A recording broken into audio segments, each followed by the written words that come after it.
Hello friends, hope you all doing well. So today here in this video we'll discuss about the mandibular permanent mandibular first molar. The permanent mandibular first molar are the larger teeth. The mandibular molars are the larger teeth than any other mandibular teeth. There are total three in numbers.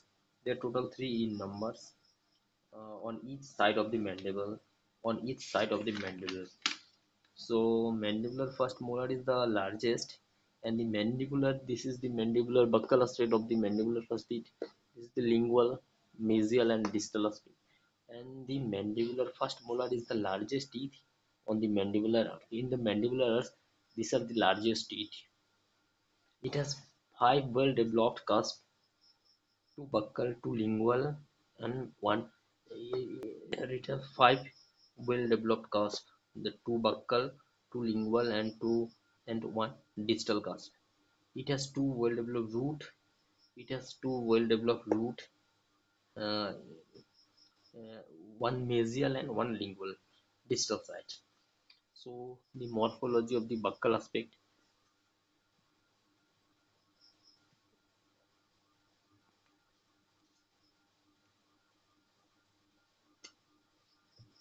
So this is the buccal aspect of the teeth.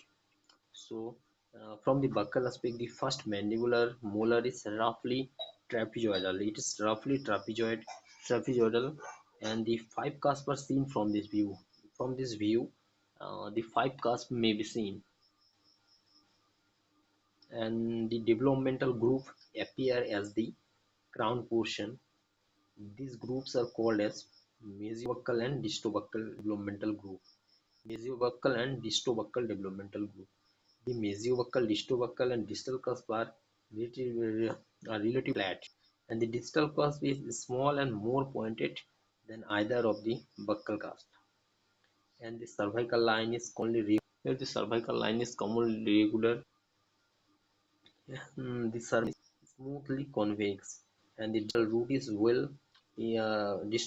less cut than mesial root.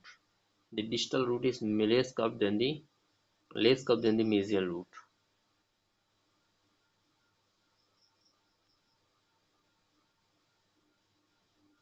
So we have discussed about the buccal aspect. Now let's talk about the buccal lingual aspect.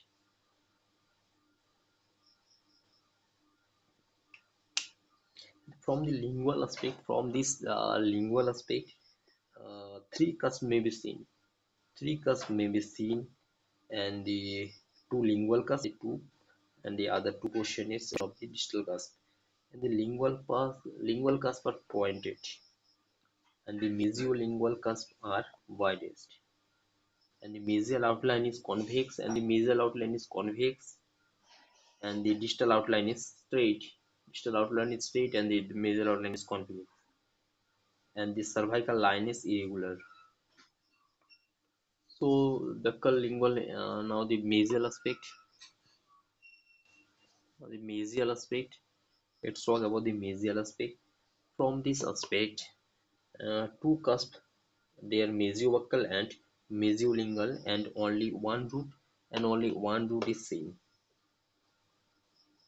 And the buccal outline of the crown is concave. The buccal outline is concave of the crown is concave.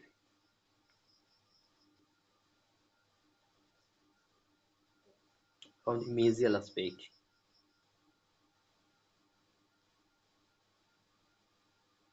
and also smooth. And the now the distal aspect. This is the distal aspect of the teeth, and the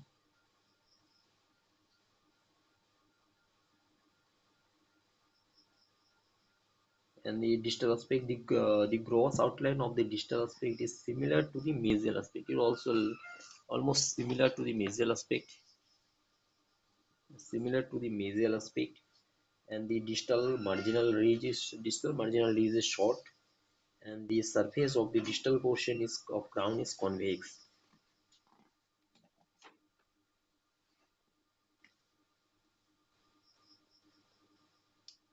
And the all cusps are seen from this view. From the distal perspective, all cusps may be seen. From the distal aspect, all cusps may be seen. Here, all cusps may be seen. Here, The cervical line irregular and dipping root area.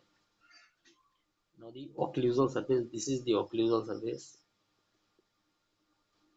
This is the occlusal surface. It is somewhat hexagonal,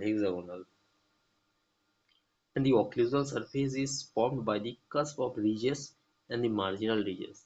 This is formed by the cusp ridge and marginal ridge, and there is a major fossa and the two minor fossa.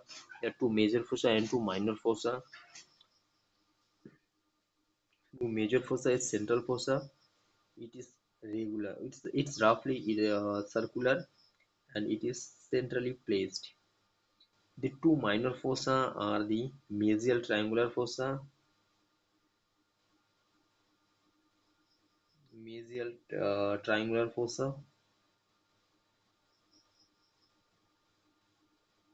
and the distal triangular fossa.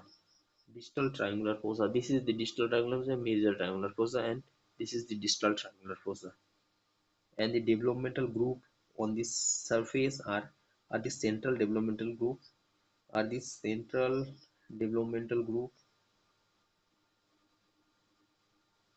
Then central developmental group, the the mesobuccal, the distobuccal, mesobuccal, distobuccal, and the lingual developmental group. Mesobuccal, distobuccal, and the lingual developmental group. The supplemental groups are and developmental peats are also found here, found from the occlusal portion. So this was the morphology of permanent mandibular first molar.